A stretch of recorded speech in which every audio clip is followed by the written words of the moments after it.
کہ یورپ میں medieval edges جن کو کہتے ہیں میڈیول، اس میں پورے یورپ میں شدید قسم کا جمود اور فکر اور علم انسانی کے اوپر بڑی شدید قدغنیں آئی تھی۔ پاپائیت کا نظام تھا، بڑا ڈکٹیٹرانہ نظام،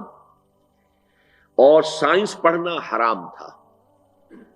فلسفہ پڑھنا حرام تھا۔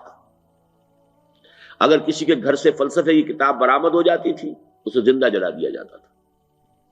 سائنس بھی حرام، فلسفہ بھی حرام، گویا کہ انسان کے فکر پر بھی تالے اور انسان کے مادی علوم میں یا اس کے بارے میں نظریات پر بھی قدغن۔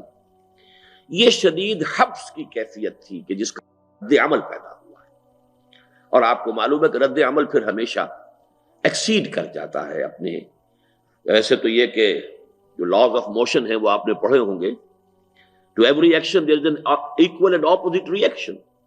لیکن یہ کہ عام طور پر یہ تو یعنی مادیات کی دنیا میں تو ہے کہ وہ ری ایکشن ایکول ہوتا ہے، اپوزٹ تو ہوتا ہے لیکن ایکول ہوتا ہے اپنی انٹینسٹی میں۔ لیکن یہ کہ عمرانیات میں، سوشالوجی میں رد عمل جو ہے وہ حد اعتدال سے تجاوز کر جاتا ہے، وہ پھر دوسری ایکسٹریم کی طرف جاتا ہے۔ تو یہ گویا کہ ایک بہت بڑا سبب ہے کہ جس کے نتیجے میں جب ذرا عقل کے تالے کھلنے شروع ہوئے اور جب ذرا علم اور فہم کے اوپر قدغنیں جو ہے وہ کچھ کم پڑی، تو ایک دم جو آزادی ہوئی ہے، آزادی فکر اور فلسفہ اور سائنس، اس کے میدان میں انسان نے غور و فکر کے اپنے گھوڑے دوڑانے شروع کیے ہیں، تو پھر وہ حد اعتدال سے تجاوز کر گیا۔ یہ ہے در حقیقت ایک ری ایکشن پاپائیت کے نظام کا، کہ جو شدید ترین قدغنیں عائد تھیں ان کا رد عمل تھا کہ پھر مذہب سے بیزاری،